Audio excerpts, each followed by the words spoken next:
vibing energy ain't right. Been tossing in my sleep, I can't sleep at night. Hey, they tell me it's gonna be alright. Can't walk in my shoes and you ain't seen my life. Yo, vibing energy ain't right. Been tossing in blue flag, red beam, they wanna kill me dead. Took the racks up out my pocket, placed it by my head. Love my niggas like a blessing, everyone that bled. I just took a 10-piece, made it out the bed. Blue flag, red beam, they wanna kill me dead. Took the yo, vibing energy ain't right.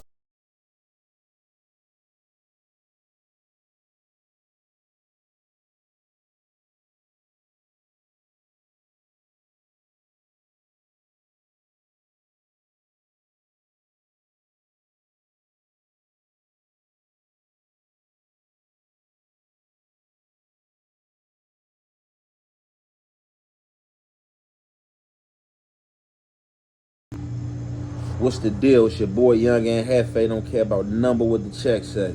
Make sure you go ahead and like and subscribe because it don't cost you nothing to press that button. And if you ring that notification bell, I'm going to bring you mail. What's the good old big deal? The good old people. It's Hot Topics with your boy Young and Hefe. And I'm here to bring you another one like the other one. The subject of Hot Topics, man, y'all got to know who it is, man. Tanae and Adam22. Tanae.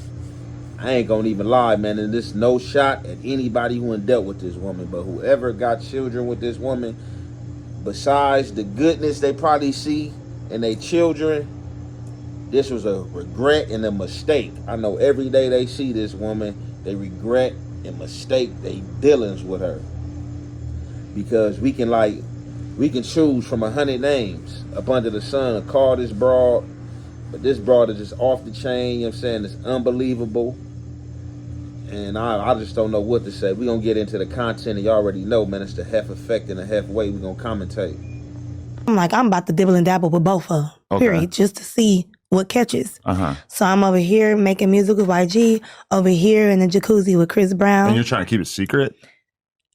Low key, because, like, from each other? Yeah, from each other. Okay. And then it just came out, because I think one time I was with YG and then somebody called, one of my model friends, was like, Chris Brown wants you to sing for him at Kitchen 24 on Sunset for his birthday. I'm like, okay. But because I was already like in the studio with YG, I'm like, won't you just come with me? And he's like, okay. I bring YG and all hell broke loose. Chris Brown was like, bitch, what are you doing? Him and YG weren't on good terms? They didn't even really know each other. But then after that, they had a song called Hell Yeah or something that they made. Okay. Hosted by like DJ Illwood or something. I could imagine, you know, if you got two guys who have egos and there's a girl that is overlapping with both of them. And then there was another girl who played on Baldwin Hills. She, rest in peace to her name, a song called Hell Yeah or something that they made. Okay. Hosted by like DJ Illwood or something. I could imagine, you know, if you got two guys who have egos and there's a girl that is overlapping with both of them. And then there was another girl who played on Baldwin Hills. She, rest in peace to her name, is Garen. She was like a model.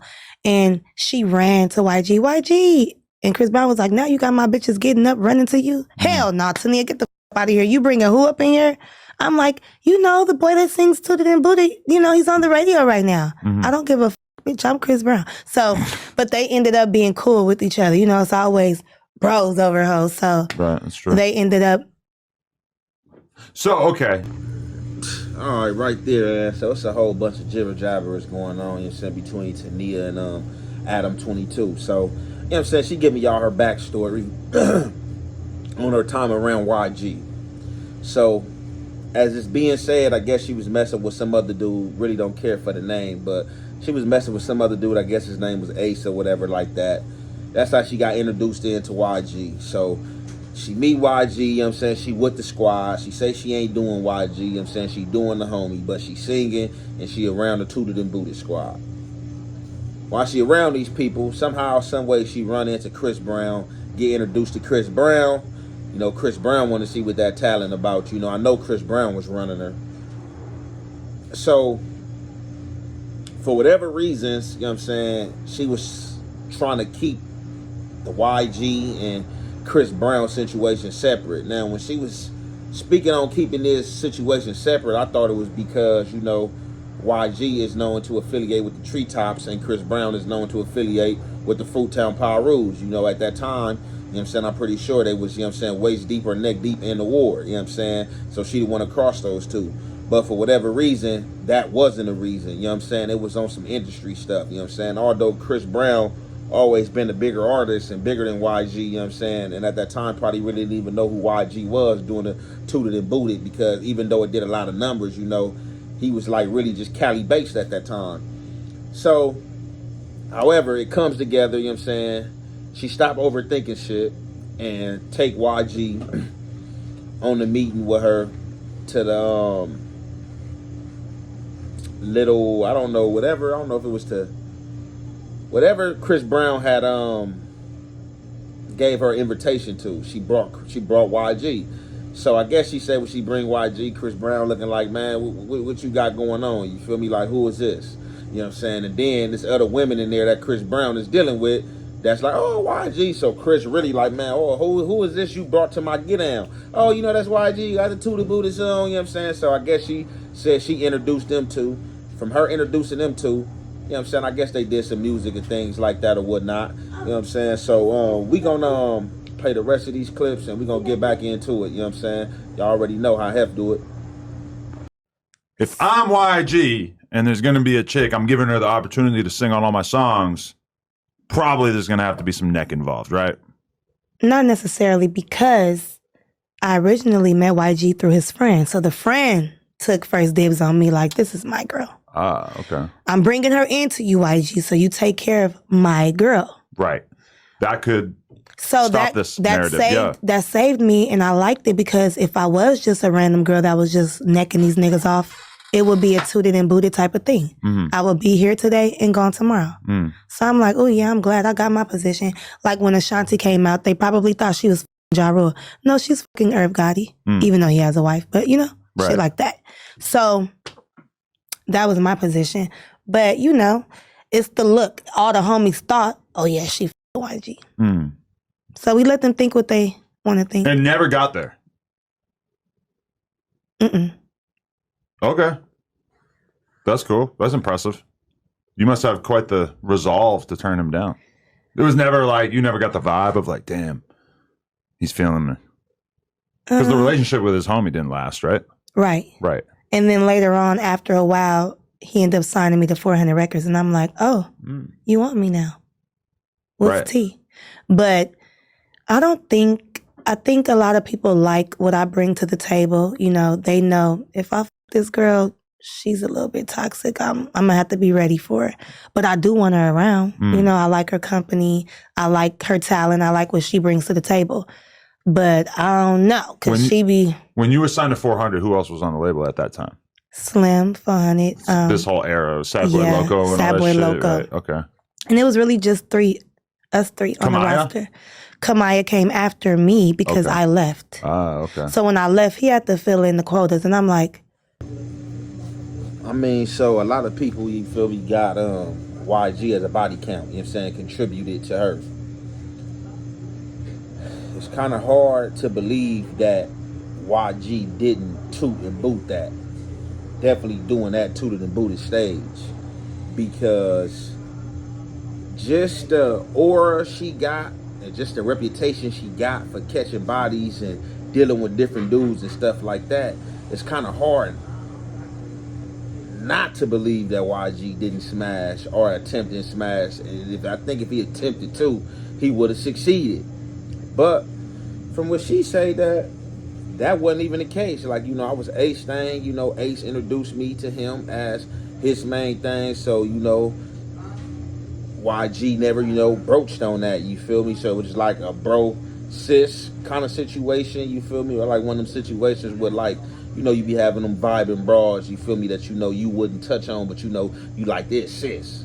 So that's the vibe she giving and saying that's the relationship of her and YG. But for whatever reason, you know, a lot of people got YG contributed to her. But she say that never happened. And even Adam is like kind of like, huh? Like, you saying YG did not beat that down? That's like a certified horn dog. Like, and you giving it up for less crumbs and pennies, and you telling me YG didn't try his hand? So, I mean, you know, hey, what reason I guess you can say that she got to lie, you feel me? But for whatever reason, you know what I'm saying, she said it didn't happen. It was just, you know, like whatever relationship they had, you know what I'm saying, industry relationship, sis, bro, you know what I'm saying, little get down into it, ran its course. It's going down in the history books. No, for sure. For sure.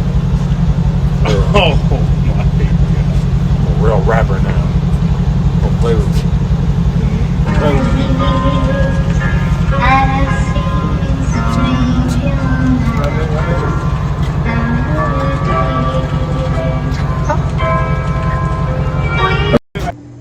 So this part of the segment in the video, that's what I really wanted to get into, and this is what really baffled me and made me do this segment. This is a cold shame and disgrace to any dude that's dealing with her. So they trying to put my young partner Crimstone from 74 Hoover on her. They saying that's Crimstone baby. I just seen Crimstone like a week or two ago. Been knowing Crimstone since he was a pup. That's really like little bro. I deal with Crimstone. It's not my business. So when I seen Crimstone, I never inquired about her or asked him about her, you know what I'm saying, because she's not on my mind or ever have been on my mind when I see Crimstone. But now that they contributing her to Crimstone and saying that's Crimstone baby, like, I know Crimstone don't approve of this. Man, y'all see Adam? Man, Adam rubbing on the belly, you know what I'm saying, lean back, you know what I'm saying? So Adam, I guess he's making it official that he's a rapper. He's in rap beefs, you know what I'm saying? He in some other provocable things, you know what I'm saying? Like, unless Crimstone just like, you know, is pimping, or, you know, he ain't dealing with her no more, because, like, she could never be my baby mama on stage with anybody with her butt against their crouch and he rubbing on the belly as if he's the daddy. The Godfather ain't even rubbing on the belly like that. So it's like the kind of messages this broad be sending out to even watch her whole interview or to hear her interview talking about she been raped and certain things like that, man, it's like far-fetched, because like the slutry vibes she gives off, you know what I'm saying? That's just how she vibes. The slut vibes, you know what I'm saying, she gives off is just so vibrant, you know what I'm saying? And she with that. This is the type of broad that have sex with other dudes while she's pregnant with another dude, baby. And if I was Crimstone, and if that's true that that's Crimstone, baby, man, like, hey, flag whistle on the play. Unless it's P, unless you popping P's and getting paid from that. And you know, a lot of pimps out here are putting they seeds in they stock or in they women. Me per se, if I was on that, I would never impregnate no woman that I was pimping on, or, you know what I'm saying, was selling her body. That's just like a no-no. Because what morals and values if she gonna get a child? Your child, like, man, definitely if it's a girl, it's gonna look up to her mama and follow everything her mother's on, and is gonna think it's okay. And those is like and that's just like the wrong role model to have for a child. Female definitely, but male alike. She on here bent over, twirling it with Adam, you know what I'm saying? I guess she had some flicks with Brick too. They said it looked like her and Brick baby's about to kiss, but it's a cold game, bro. It's a cold game, bro. And like, she don't even have no respect for herself being pregnant. She's still out there, probably still turning tricks, back page and stuff like that. So, man, I know any dude that's attached to this broad, like, I ain't gonna say I would deny my kids as Snoopy badass did, but I can see why him and like a lot of exes or whoever else, man, like trying to shield themselves away from that. Because that's a walking shame, man. That is a walking shame. This girl got somebody baby and on TV playing like this. And you know, Adam going right along with it, you feel me? It's a cold game out here, man, but I'm going to leave it there, man. I'm going to conclude it there, man. These hoes ain't loyal. Yeah, Chris Brown vibes. It's your boy Young and Hefe. Don't care about number what the check say. Make sure you go ahead and like and subscribe, because it don't cost you nothing to press that button. And if you ring that notification bell, it'll bring you mail. gate. I ain't social media built, and I vouch for my motherfucking self. True street nigga, good in every hood. A little book, smart, extensive vocabulary capacity, and a lot of common sense. 5% fuck nigga, 95% solid nigga. Therefore, if you claiming you 100, you's a goddamn lie. Why? Because I'm the realest nigga I know.